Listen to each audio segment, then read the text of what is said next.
My fine friends, welcome to this episode of the TOGR Review. I hope you all are doing well. For this news episode, we have an interesting situation to discuss involving a hiking trail that is roughly 1 hour outside of Las Vegas. The location that I'm talking about is a trail called the South Loop Trail, and it's on Mount Charleston. It is this location which has become the site of multiple rescue operations, with the majority of the rescues involving individuals who were not properly prepared. Get this, folks, since roughly Thanksgiving, which was in November, to now, which is mid-December, there have been 9 emergency rescues from this one trail. There have been so many search and rescue operations taking place at this one location involving individuals who were not properly prepared. The question has come up again as to who should cover the costs of these rescues. In this episode, we're not going to touch that topic, but it is something that I want you all to keep in mind, especially for the future. There's so much to that question. There's so many aspects and facets to it. It's quite complicated. Let's just focus on what's been taking place here, and let's see what sort of lessons can come from this story. Beginning on November the 28th, 2 hikers ventured up to the South Loop Trail. While hiking up the mountain, one slipped, fell, and slid roughly 500 feet into a rocky area. This individual and what took place is the exception to this story. He was prepared.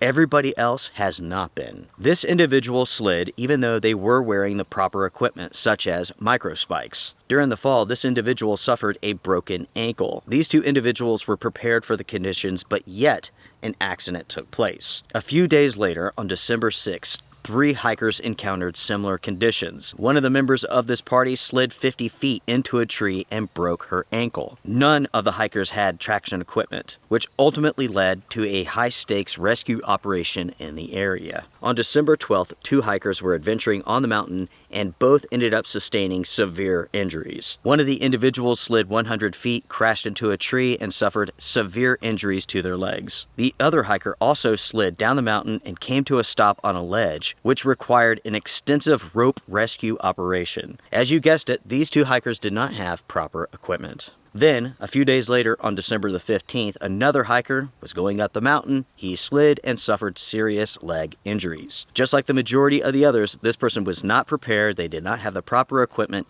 and ultimately they had to be helicopter rescued off the mountain. The search and rescue group, which is responsible for this area, is the Las Vegas Metropolitan Police Department, and they have had to use extensive resources to get those people off of that mountain. These teams had to hike several miles into these icy, wintry conditions that put themselves at risk. Because of the non-stop issues in the area, local authorities are working closely with the U.S. Forest Service to enhance the signage on the trails. This is step 1. The thing is this, everybody, in the past they did not have to spend these sort of resources to put up this sort of signage because it was common sense. But for some reason, over the last couple of months, people have been going up there, they're not thinking, they're just acting and they're not thinking, and that is a huge problem. They're going up there, they're not prepared, they're getting hurt, and they're draining vital resources. And at the same time, they're putting those SARS groups in danger. Before you head out on your adventure, it is your responsibility, it's my responsibility to understand the trail conditions that I could possibly face. And at the same time, it's my responsibility, it's your responsibility to prepare for those conditions. Go online, check the conditions, call ranger districts, etc. Do whatever it is that you need to do to understand what you're about to face so that you can face it safely. It doesn't matter what time of year it is, it's important to be prepared for the adventure that you're going on. That means the appropriate gear, the appropriate clothing, emergency supplies, emergency communication abilities. You need to leave your itinerary, your plan, with someone that you trust. That way, if you do not come back when you state that you would, someone could be sent out to look for you. Think of it as a just-in-case plan. Now, my friends, I want to go back to something that I stated before that we really do need to touch upon. This is something that a lot of people do not consider when they head out on an adventure. When you head out on an adventure, let's say something happens and you have to call for rescue. You are putting others at risk. A lot of people do not consider this. They don't even think about that aspect, but it's really, really important. Think about that before you go on any trip. How well prepared are you? Do you have the skills for that trip? Are you prepared to put others at risk for them to come and get you? An accident is an accident, and that's understandable. Being ignorant and ill-prepared, That is not. With the individuals who were heading up to Mount Charleston, they were making a choice to be ill prepared. As many of you know, I live in the mountains of North Carolina, where in the wintertime, things are icy, snowy, and cold. It's a very common story up here. People come into the mountains, they're wearing blue jeans, cotton shirts, and they go out for these adventures. Before they know it, they're soaking wet, they're absolutely freezing cold, and they have to be rescued. I'm sure you've heard the saying before, if you sweat, you die. In the wintertime, especially when you're wearing improper clothing, that is certainly true. If you're wearing improper clothing, you're soaking wet with sweat, you are increasing your chances of failure. You are increasing your chances of needing rescue.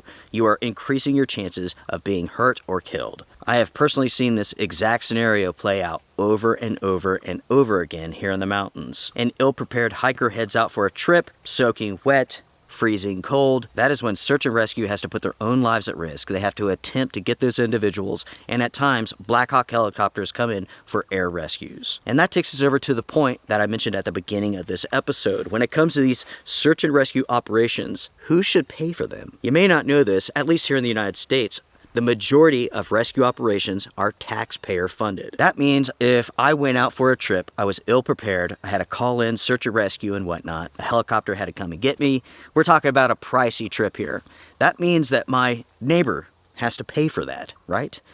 Does that sound right to you? That is just one of the interesting questions that face this dilemma. For accidents, should they be free? But for someone who's ill prepared, being reckless, should there be a fine? This is a very complex question that is not easy to answer. There are so many different facets to this. So again, we're not going to get into it in this episode, but it is something that I want you all to think about. Take the trail on Mount Charleston for a second. It is likely that the local authorities and the U.S. Forestry Service would take action before that big question is answered. The question involving whether or not rescue should be free or if there should be a fee. The action that I'm talking about is this. With every rescue operation involving careless, reckless individuals, the odds of that trail being shut down are heightened. It doesn't take long for the actions of a few to impact everyone. When it comes to Mount Charleston and all of the rescues that have been taking place up there, this really is a stark reminder that you need to be prepared for the adventures that you're going out on. We're talking about the right gear, the right clothing, and the right skills. At the same time, you have to have enough common sense to know when not to go or when to turn around. I don't know if I can live with myself